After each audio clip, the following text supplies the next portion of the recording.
Bienvenue à ce rendez-vous de l'information sur EZAE Télévision, le sommaire. C'est officiel, le nombre de cas confirmés au Bénin à compter de ce mardi 19 mai 2020 passe de 339 à 130 cas confirmés. Le ministre béninois de la Santé, Benjamin Oupati, l'a annoncé ce mardi matin lors d'une conférence de presse. Nous y reviendrons. Le journaliste Ignace Sossou est condamné à 12 mois de prison, dont 6 fermes et à une amende de 500 000 francs CFA. Tel est le verdict prononcé par la Cour d'appel de Cotonou ce mardi 19 mai 2020. Il sera donc en liberté conditionnelle à partir du 24 juin prochain. Plus de détails dans cette édition.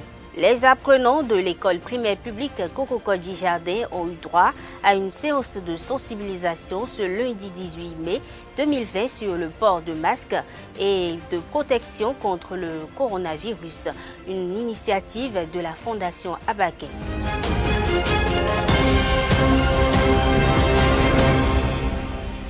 Bonsoir à toutes et à tous. Le journaliste Ignace Sossou sera libre de ses mouvements le 24 juin prochain. C'est le verdict prononcé par la Cour d'appel de Cotonou ce mardi 19 mai 2020.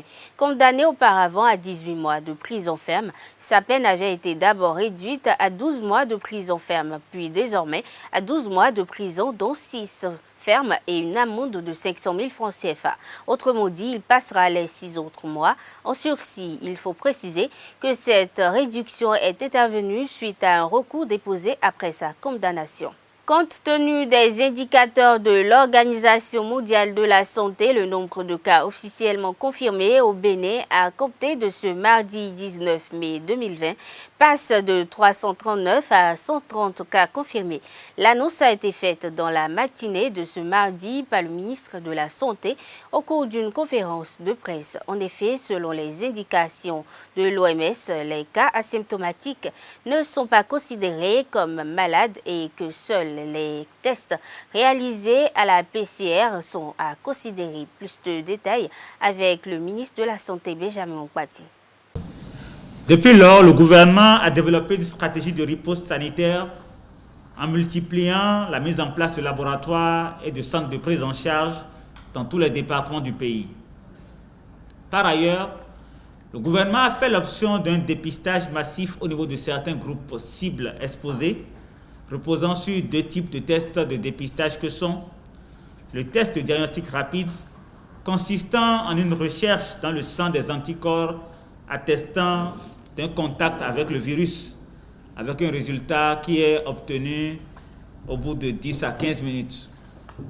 Et le test de la PCR, ou le test virologique, consistant à la recherche du matériel génétique, c'est-à-dire de l'ARN viral, sur un prélèvement naso et ou oropharyngé au niveau de la gorge, du nez et du nasopharynx donc, dont le délai de manipulation pour l'obtention du résultat varie pour les tests qui sont pratiqués au Bénin aujourd'hui de 3 à 6 heures de temps.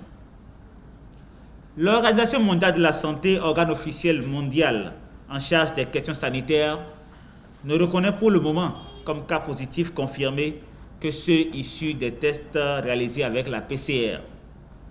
Ainsi, au plan officiel, en application de cette directive de l'OMS, le Bénin compte à ce jour 130 cas confirmés de Covid-19 par la PCR. Cette nouvelle dynamique entraîne donc une diminution sensible des cas officiels confirmés d'infection à la Covid-19. Toutefois, au regard des résultats obtenus avec l'utilisation des tests de diagnostic rapide, le Bénin continue d'assurer la surveillance sérologique de sa population à l'aide de ces tests. Les personnes dépistées positives aux tests de diagnostic rapide sont prises en charge et suivies selon les protocoles adaptés. Sont donc considérés comme nouveaux indicateurs à partir de ce jour, mardi 19 mai 2020, sur le site officiel du gouvernement, 130 cas confirmés, 57 cas guéris et 2 cas de décès. Par ailleurs, il faut noter que dans le cadre de la surveillance sérologique, nous avons réalisé 13 170 test diagnostic rapide. Le respect des mesures sanitaires, notamment des gestes barrières, à travers le lavage systématique des mains à l'eau savon ou la désinfection des mains au gel ou à la solution hydroalcoolique, le port du masque systématique en tout lieu et le respect de la distance de sécurité sanitaire d'au moins 1 mètre sont, entre autres, les mesures à respecter rigoureusement pour réduire la propagation du coronavirus au Bénin. Par ailleurs, je voudrais également rappeler que vous pouvez joindre le centre d'appel de la COVID-19 au 136 pour toute autre information. Cette stratégie du gouvernement qui consiste à faire 2 tests s'explique dans la dynamique de mieux encadrer et protéger sa population. Le ministre de la Santé, au cours de sa sortie médiatique, a rappelé que les tests faits par le Bénin ne sont pas remis en cause par l'OMS. Je vous invite à suivre à nouveau Benjamin Oupati au micro de nos reporters. Les tests qui ont été réalisés ne sont pas remis en cause par l'OMS. Ce qui est remis en cause, ou ce n'est pas une remise en cause, le Bénin a choisi de revenir à une norme, disons, respectée par tout le monde. Parce qu'il faut pouvoir comparer les chiffres. Lorsque vous prenez les chiffres donnés par les autres pays, même des pays qui sont en train de réaliser des tests diagnostiques rapides, ils ne communiquent que les données de la PCR. Cela fait qu'en voulant comparer, vous comparez des données du Bénin qui associent les diagnostics posés par tests diagnostiques rapides et PCR à d'autres données qui ne sont que des données issues de la PCR. Vous comprenez aisément donc que il y aura un problème de comparaison des données.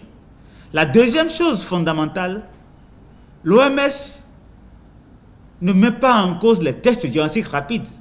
Ce que l'OMS dit, c'est que pour le diagnostic, pour poser le diagnostic, il faut s'en référer à la PCR, c'est-à-dire la recherche même du virus. Mais les tests diagnostiques rapides permettent d'attester que la personne a été en contact avec le virus. Donc ce n'est pas le test qui est remis en cause.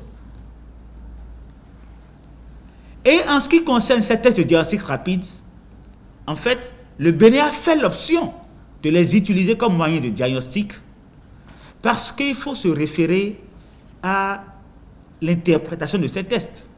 Il y a 2 types d'immunoglobulines, c'est-à-dire des anticorps que font transparaître ces tests.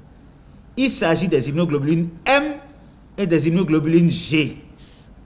Lorsque la personne rentre en contact avec le virus, dans les 8 à 14 jours après ce contact, les immunoglobulines M apparaissent dans le sang, c'est-à-dire que son corps réagit et produit des anticorps. Et ces anticorps sont d'apparition précoce, mais ils disparaissent également très vite. Dans un deuxième temps, il y a les immunoglobulines G qui apparaissent. Donc, ils apparaissent après les immunoglobulines M, mais disparaissent plus tardivement. Cela fait que lorsque vous faites un test diagnostic rapide, vous avez 3 types de résultats. Vous pouvez avoir les immunoglobulines M seules qui apparaissent. Ça signifie que la personne a été récemment en contact avec le virus. Vous pouvez avoir un chevauchement des immunoglobulines M et des immunoglobulines G qui fait transparaître que le contact n'a pas été lointain et qu'il a commencé à sécréter donc les immunoglobulines G également. Et vous pouvez avoir le 3e cas de figure où vous n'avez que les immunoglobulines G. Ça peut être une personne qui a déjà guéri de la COVID-19, donc qui n'a que le stigmate qui montre qu'à un instant T, il a été en contact avec le virus. Au jour d'aujourd'hui, l'OMS dit, bon, nous ne voulons avancer sur le diagnostic certain qu'avec la technique qui isole même le virus, c'est-à-dire la PCR. Donc les résultats communiqués partout dans le monde sont sur la base de cette PCA. Mais je dois vous avouer que beaucoup de pays, même dans notre sous-région, font des expérimentations avec les tests de diagnostic rapide, mais que les résultats ne sont pas publiés pour respecter cette prescription de l'OMS.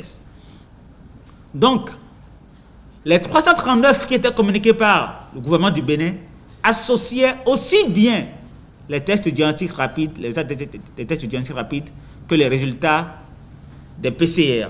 Marie-Louise Félicité Bidias et Honorin Afissou ont animé une conférence de presse ce mardi 19 mai dans la salle polyvalente de la Maison des médias Thomas Méançon.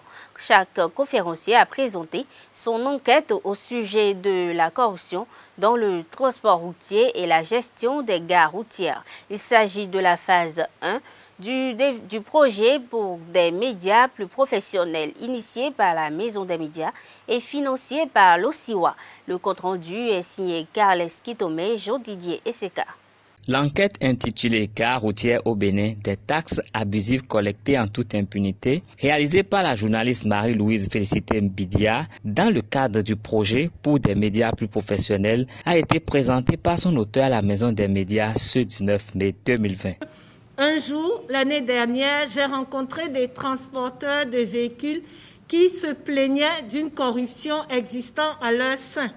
Et ils parlaient des taxes qu'on leur faisait payer d'autres personnes. Et j'ai été très surprise parce qu'empruntant tout le temps ces moyens de transport pour aller à Porto Novo ou ailleurs, je ne savais pas qu'il y avait une telle réalité. Et je me suis dit, tiens, c'est une autre occasion pour moi d'entrer dans le vif du sujet. La première des choses que je vais dire, c'est qu'il y a une loi qui a été... il y a une loi au Bénin, c'est la loi 97-029, qui porte organisation des communes en République du Bénin. Et la loi est claire et la loi stipule que la commune a la charge de la gestion des gares routières au Bénin. Donc, je me suis vraiment accentuée au niveau des différentes communes. Bien évidemment, je me suis aussi rapprochée du ministère de la décentralisation parce qu'il m'a aussi paru opportun de savoir si, est-ce que dans la réalité des faits, le ministère de la décentralisation continue à avoir sa main invisible. Et ça a été clair et net que la gestion, la décentralisation est effective. Le ministère de la décentralisation ne s'implique pas sur le terrain. Nous avons le collectif des syndicats des conducteurs et transporteurs du Bénin, Kosikotrap, qui justifie par contre cette collecte de taxes. Honorin Afissou du quotidien La Presse du Jour a également présenté son enquête « Le transport routier toujours au rythme des faux frais ». Nous avons aussi écouté beaucoup d'acteurs du secteur des transports. On a écouté la hiérarchie policière et certains responsables douaniers. On a écouté des membres du comité mis en place par le gouvernement pour veiller à l'application des mesures prises dans le cadre de la fluidification du transport routier au Bénin. On a aussi écouté des responsables d'ONG, FONAC, ALCRE et bien d'autres. Notre travail n'a pas été un travail de bureau ou bien d'écoute de toutes ces personnes que je viens de citer. On a fait une véritable immersion, on a sillonné les axes routiers. Notamment, on a fait l'axe routier Cotonou-Karaké, Cotonou-Parakou, Cotonou-Ilakonji pour voir vraiment, pour vivre par nous-mêmes ce qui s'est passé.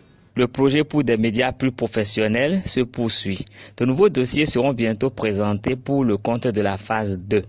Les conférenciers ont partagé les réalités de ces enquêtes et surtout les difficultés qui ont entravé leurs travaux avec les jeunes journalistes présents à cette conférence de presse. C'est une enquête qui a été réalisée.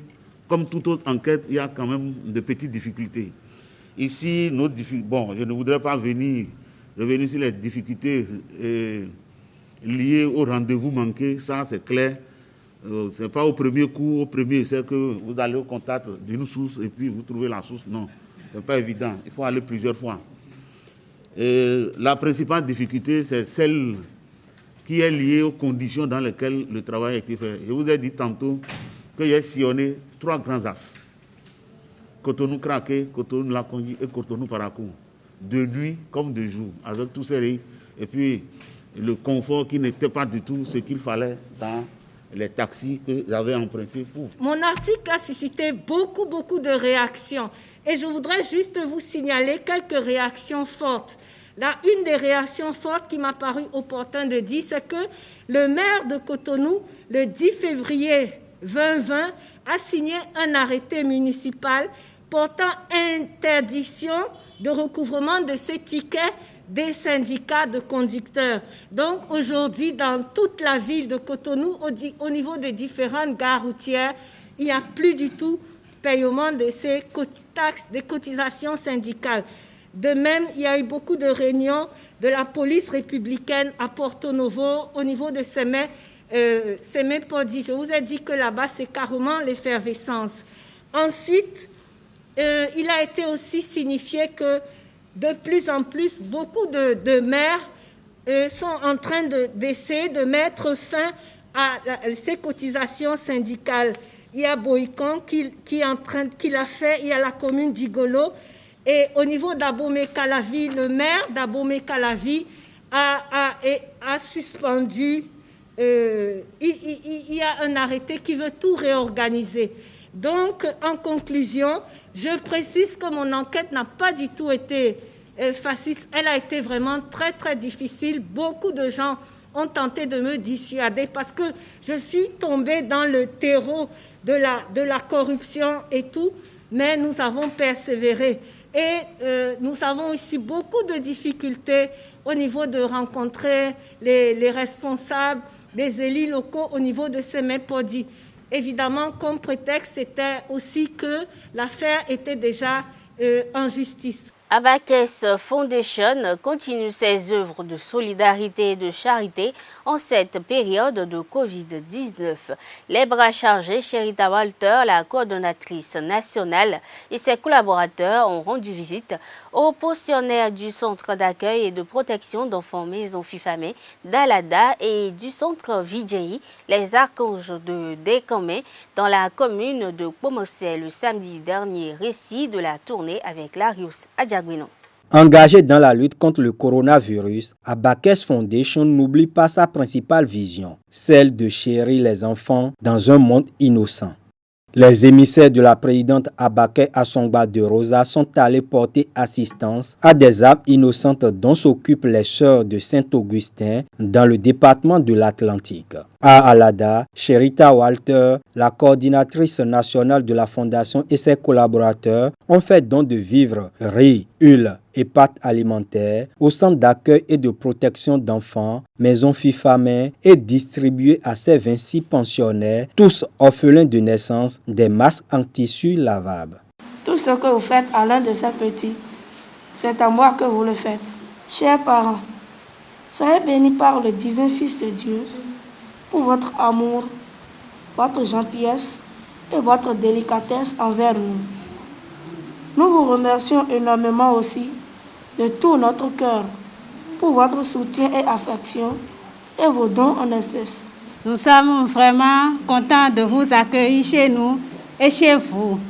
Nous vous disons un sincère merci pour tout ce que vous avez fait, pour avoir pensé à nous et à vos enfants. Que le Seigneur vous rende au centuple. Dans la gaieté, la délégation prend congé de ses hôtes pour mettre le cap sur le centre Vidjei, les Archanges de Décamé dans la commune de Pomosé. Ici également, les pensionnaires, des personnes handicapées et des cas sociaux bénéficient du soutien d'Abakès Foundation. Dans nos langages ou dans l'expression, quand on dit merci, c'est qu'on tend encore la main pour demander en plus. Nous vous demandons de toujours venir à notre secours. Actuellement en service à Alada, Sœur Sabine Glélé, cheville ouvrière de la relation entre Abakès Foundation et les deux centres, souligne l'intérêt de les appuyer dans leur mission.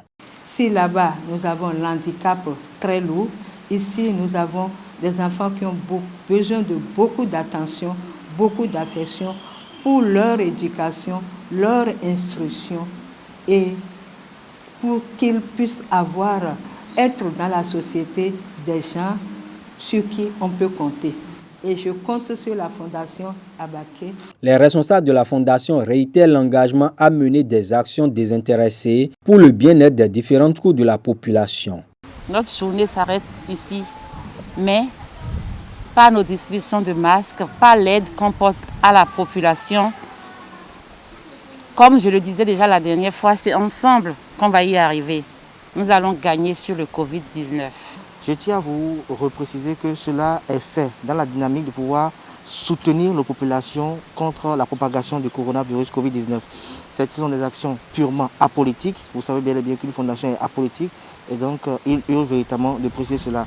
Les prochains jours, Abakes Foundation va entamer une autre phase dans sa campagne de lutte contre le coronavirus avec la distribution des dispositifs de lave-mains. En attendant la phase de distribution des dispositifs de lave-mains, Cherita Walter, la coordonnatrice nationale d'Abakes Foundation et ses collaborateurs se sont rendus à l'école primaire publique Kokokodji Jardin pour sensibiliser les apprenants sur le port des masques de protection contre la Covid-19. Reportage Lariosa Diaguino. À l'école primaire publique Kokokodji Jardin, les émissaires d'Abakes Foundation retrouvent des écoliers bien informés sur la Covid-19. Mais la répétition étant pédagogique, Cherita Walters, la coordinatrice nationale de la Fondation et ses collaborateurs, leur offre de masques de protection en tissu lavable et les sensibilise encore sur l'intérêt du respect des gestes barrières. Vous avez des masques, on a vu ça et on en est très content. Les gestes barrières sont à respecter. Vous les avez déjà dit. Il faut se laver régulièrement les mains avec de l'eau et du savon. Quand vous voulez tousser dans les coudes, vous voulez vous moucher, trouvez des mouchoirs. Les bénéficiaires expriment leur gratitude à l'égard de la Fondation pour sa solidarité. C'est un geste très fort pour dire que le gouvernement n'est pas le seul à nous demander de lutter contre la propagation de ce virus.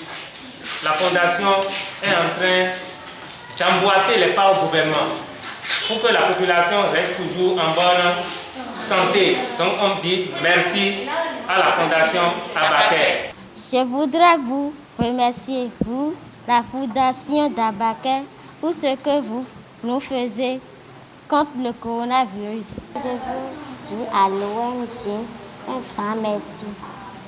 Pour les responsables de la Fondation, l'opération de distribution gratuite de masques s'inscrit dans une démarche participative à l'action publique. Je tiens à préciser le fait que ces masques ne sont pas dans une dynamique, ou cette distribution s'inscrit dans une dynamique de rivaliser avec l'exécutif dans la distribution des masques de protection. Non, il s'agit de venir en appui, d'accompagner également l'exécutif pour que ces enfants-là puissent avoir à leur disposition 2 masques de protection, ce qui leur permettrait, une fois de laver un, de laisser l'autre à la maison et de venir avec un autre. La campagne de soutien et de solidarité contre le coronavirus dans cette localité de la commune d'Abomey-Calavi est d'une importance particulière pour la présidente Abakes Assongba de Rosa. La délégation a marqué une escale à la maison de son grand-père maternel, Feu Da Christophe Hunwanou à Klabati Nwandji. J'adresse mes sincères et profondes reconnaissances à notre sœur Abakes, la fondatrice, pour avoir pensé en ce jour de crise mondiale de l'épidémie de Covid-19 à honorer sa famille maternelle native de ce quartier Kokokodji de dons de protection contre ce mal inédit. Abakes Foundation entend poursuivre ses actions de solidarité afin d'accompagner les populations à lutter contre la pandémie de Covid-19. Parlons toujours de coronavirus.